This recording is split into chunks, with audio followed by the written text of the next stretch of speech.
Praise the lord. మన ప్రభువును మన రక్షకుడైన యేసుక్రీస్తు వారి శక్తి కలిగిన నామంలో మీ అందరికీ మా హృదయపూర్వక వందనములు. ఈరోజు దేవుని వాక్యము, నా మట్టుకైతే బ్రతుకుట క్రీస్తే, చావైతే లాభము. For to me to live is Christ and to die is gain. Philippians chapter 1:21. ఈ రోజుకు గాను కృపగలిగిన దేవుడు మనకు అనుగ్రహించిన వాక్య భాగమును బట్టి ధ్యానించుకుందాము. ప్రభునందు ప్రియమైన సహోదరి సహోదరులారా, అపోస్తలుడైన పౌలు ఫిలిప్పీలకు రాసిన ఈ పత్రికలో దేవుని కొరకు ఎలా వాడబడుతున్నాడో, ఎలా దేవుని పనిలో ముందుకు సాగుతున్నాడో మనం చూడవచ్చు. ఈ లోకంలో చాలా మంది ఏవేవో కారణాల చేత ఎవరి కోసమో లేదా ఏదో కోరికను కలిగి బ్రతుకుతుంటారు. ప్రేమికులైతే రెగ్యులర్గా చెప్పుకునే మాట ఏంటంటే, నేను నీ కోసము బ్రతుకుతున్నాను, అవసరమైతే చనిపోతాను కూడా అంటుంటారు.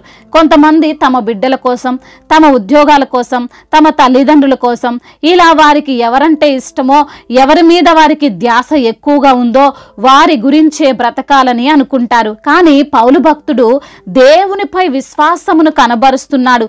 ఎలా అంటే, నేను ఈరోజు జీవించడానికి కారణం దేవుడే కాబట్టి ఆయన కోసమే జీవిస్తాను, బ్రతుకుతాను, ఆయన కోసమే మరణిస్తాను, ఆ మరణం కూడా నాకు లాభమే అని. ఈ లోకంలో ఎవరైనా చనిపోతే నష్టంగా ఎంచుతారు కదండి. ఏదో కోల్పోయాము అని ఫీల్ అవుతాం. చనిపోవడానికి ఎంతమంది రెడీగా ఉన్నారంటే ఎవరైనా ముందుకొస్తారా చెప్పండి? ఎవ్వరూ రారు. ఎందుకు అంటే అందరూ కూడా అది ఒక నష్టంగా ఎంచుతున్నారు. అయితే పౌలు గారు మాత్రం నాకు లాభము అని చెబుతున్నాడు. అనేక సందర్భాలలో పౌలు గారు అంటున్నారు, ఈ శరీరము ఒక గుడారము, ఈ లోకములో మనము యాత్రికులము అని. ఎప్పటికైనా మనము దేవుణ్ణి చేరుకొని జీవించే వారముగానే ఉండాలి అని ఫిలిప్పీలకు వివరిస్తున్నాడు. తాను చెరసాలలో వేయబడినప్పటికీ, కొంతమంది చేత హింసింపబడుతున్నప్పటికీ, లేమికరమైన పరిస్థితులను చూస్తున్నప్పటికీ పౌలు గారు ఎందుకు వెనుదిరగలేదు, ఎందుకు తన జీవిత ప్రయాణాన్ని క్రీస్తుతోనే కొనసాగిస్తున్నాడు అని చెబుతున్నాడు. పౌలు గారు ఎంత హృదయపూర్వకంగా క్రీస్తును అంగీకరించాడో కూడా వారికి ఈ మాట ద్వారా అర్థమైంది. ఈ రోజున ఈ మాటలు వింటున్న ప్రియమైన సహోదరి సహోదరులారా, నీవు ఎవరి కోసం జీవిస్తున్నావు? వారు నీవు ఉన్నట్లుగానే నీ పైన విశ్వసనీయతతో ఉన్నారా? ప్రేమతో ఉన్నారా? కపటం లేకుండా ఉన్నారా?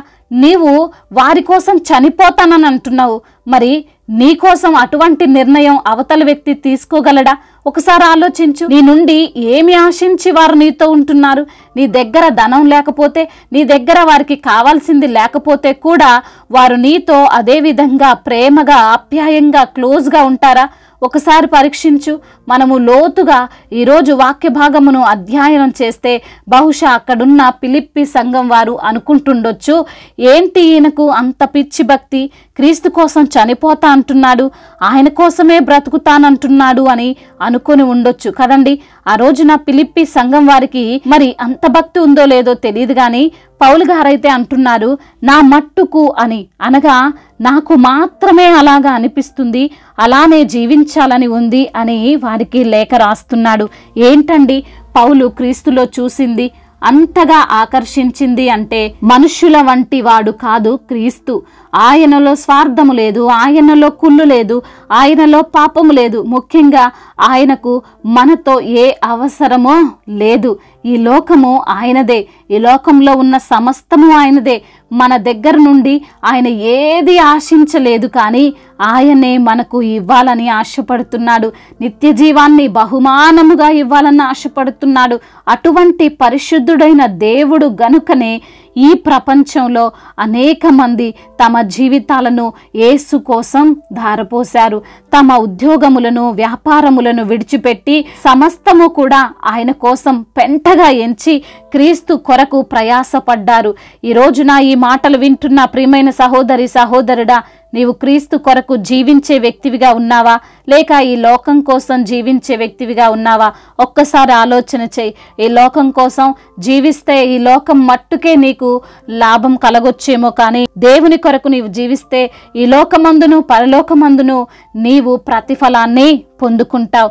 అలా అని ఈ లోకంలో నీ కుటుంబాన్ని వదిలివేసుకోమని కాదు, ఈ లోకంలో నీ ఉద్యోగాన్ని పనిని విడిచిపెట్టమని కాదు, కానీ దేవుని కోసం జీవించడం నేర్చుకోమని పౌలు భక్తుడు చెబుతున్నాడు. క్రీస్తును ప్రేమతో నీ జీవితంలోనికి ఆహ్వానించు, హృదయపూర్వకంగా ఆయన ఆరాధించు.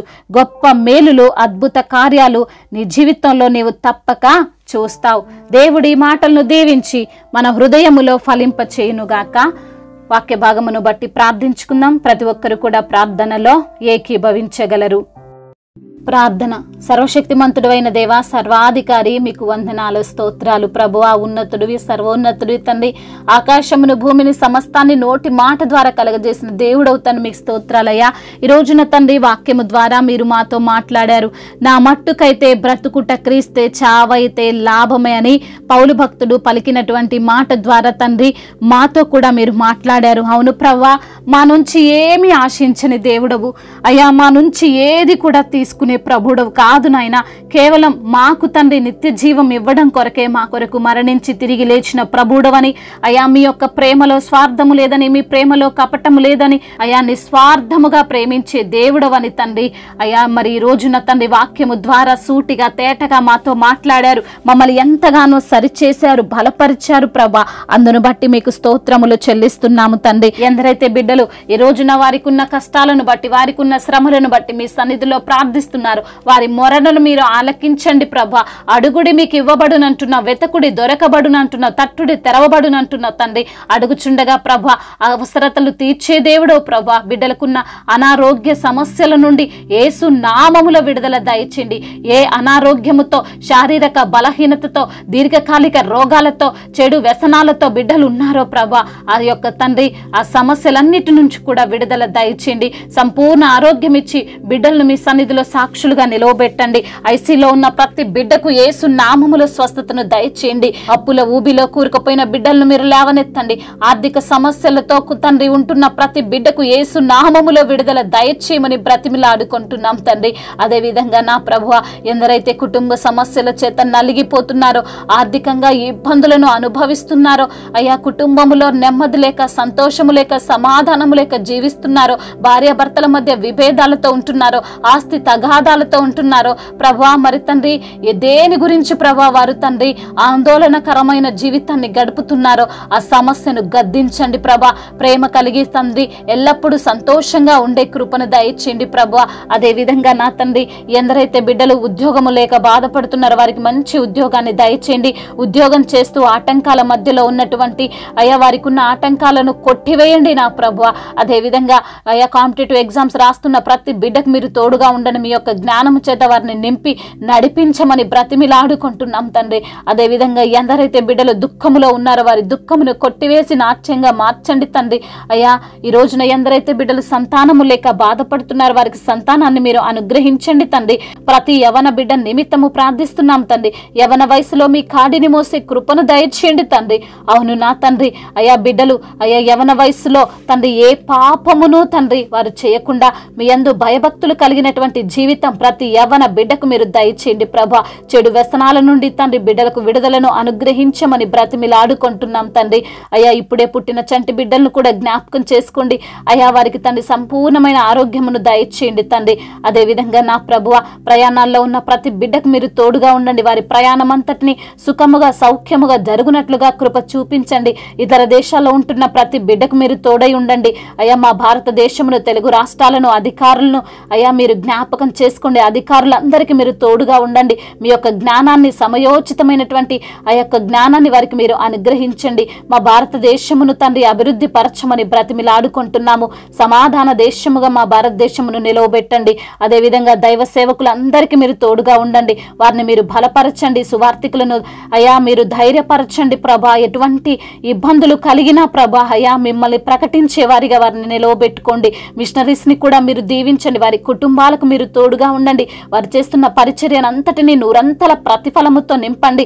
సంఘాలను విస్తరింపచేయండి. ప్రతి ఒక్క దైవ సేవకుడికి మీరు తోడుగా ఉండండి ప్రభా. వారి అవసరతలన్నిటిని తీర్చమని బ్రతిమిలాడుకుంటున్నాం తండ్రి. ఇంకా తండ్రి చెప్పుకోని బాధలతో కష్టాలతో విరిగి నలిగిన హృదయముతో ప్రభువా మరి తండ్రి ఎవరికీ చెప్పుకోలేనటువంటి బాధతో బిడ్డలు ఉంటుండగా ప్రభా వారి బాధలన్నిటి నుంచి కూడా నెమ్మదిని దయచేయండి ప్రభా. శాంతిని, సమాధానాన్ని, సంతోషమును వారికి అనుగ్రహించమని, నిందకు ప్రతిగా రెట్టింపు ఘనతను వారికి దయచేయమని, అయా దుఃఖమును కొట్టివేసి ఆనందముగా వారి జీవితాలను మార్చమని బ్రతిమిలాడుకుంటూ తండ్రి ఇంతవరకు చేసిన ప్రార్థన అంతటినీ మీ పాద సన్నిధిన చేర్చుకోమని మా నాథుడు సర్వశక్తిమంతుడు సర్వాధికారి అయిన నజరేయుడైన యేసుక్రీస్తు వారి మహిమగల నామంలో ఈ ప్రార్థనను అడిగి వేడుకొని పొందుకొని ఉన్నాము మా ప్రియ పరలోకపు తండ్రి. ఆమేన్. ఈరోజు పెళ్లి రోజు మరియు పుట్టినరోజు జరుపుకున్న వారందరినీ దేవుడు దీవించి సకల మేలులతో, ఆశీర్వాదములతో, కృపాక్షేమములతో, శాంతి సమాధానముతో దేవుడు మిమ్మల్ని నింపునుగాక. మీ యొక్క ప్రార్థన అవసరతలను మాకు తెలియజేయగలరు. మీ కొరకు మేము తప్పక ప్రార్థిస్తాము. మొదటిసారిగా మన యొక్క ఆదరణ వాక్యం చూస్తున్నట్లయితే తప్పకుండా సబ్స్క్రైబ్ చేసుకోగలరు. ఈ వాక్యం మీకు ఆశీర్వాదకరముగా ఉండినట్లయితే అనేకులకు కూడా ఈ వాక్యాన్ని పంపి మీరు కూడా దేవుని యొక్క రాజ్య సువార్తలో పాలిభాగస్తులు కావాలని దేవుని పేరిట మనవి చేసుకుంటున్నాం. మీ గాడ్ బ్లెస్ యు ఆల్. దేవుడు మిమ్మల్ని బహుగా దీవించి విస్తరింపచేయునుగాక.